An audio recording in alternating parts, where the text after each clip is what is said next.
Hello friends, in this lecture we shall discuss National Bank for Agriculture and Rural Development.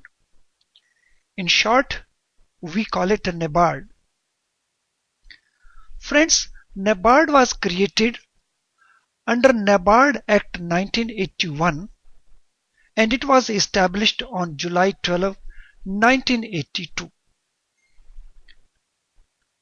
NABARD has taken over the agriculture credit functions from Reserve Bank of India. These functions were carried earlier as departmental activity of Reserve Bank of India, and NABARD took over the refinance functions from ARDC, Agriculture Refinance and Development Corporation. So the functions of NABARD, these were taken over from RBI and from ARDC. Presently, NABARD is functioning as a PAX institution, and it is for agriculture and rural development. The capital of NABARD is 5,000 crore and it is held by Central Government and Reserve Bank of India. Central Government is holding 99.6% shareholding and Reserve Bank of India is holding a nominal 0.4% share in its paid up capital of 5,000 crores. Headquarters of NABARD are in Mumbai.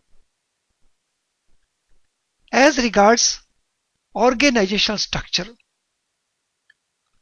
so the overall board of director,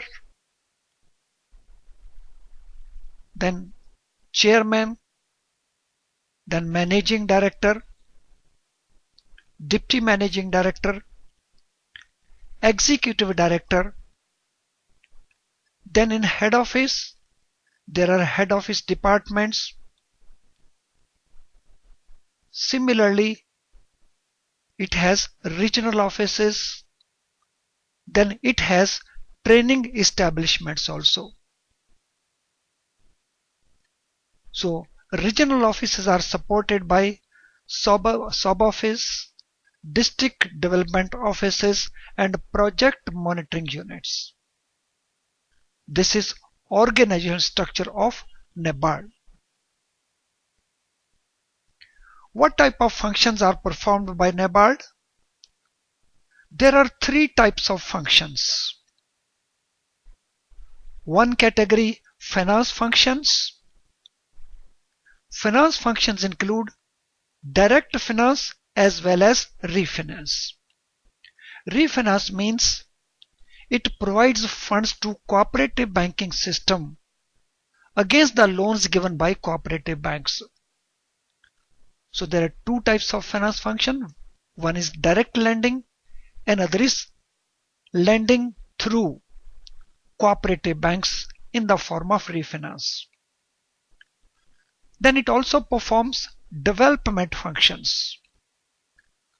So it develops institutions, it helps in development of farm and non-farm sectors of the economy. It also encourages financial inclusion and also performs a role in microfinance development. So these are development functions. Then it also performs supervisory functions. In its supervisory functions, it has authority under Section 35, subsection 6 of Banking Regulation Act to supervise the following types of banks. 1. State cooperative banks, then central cooperative banks, then regional rural banks. In addition, it carries periodic inspection of state-level cooperative institutions such as state cooperative agriculture and rural development banks. And these functions are carried by Board of Supervision constituted by NABARD under NABARD Act. So these are supervisory functions of NABARD. As regards refinance schemes, so it provides refinance to commercial banks, to regional rural banks, to state cooperative banks, and state cooperative agriculture and rural development banks. So there are a number of refinance schemes where it provides funds to all these banks for on lending. NABARD also coordinates a number of government-sponsored schemes. These government-sponsored schemes fall in the following categories: investment credit schemes, then production credit schemes, and farm credit schemes, and non-farm credit schemes as well. Well friends, thank you for watching this video. I'm sure the contents of this video will help you. Thank you friends.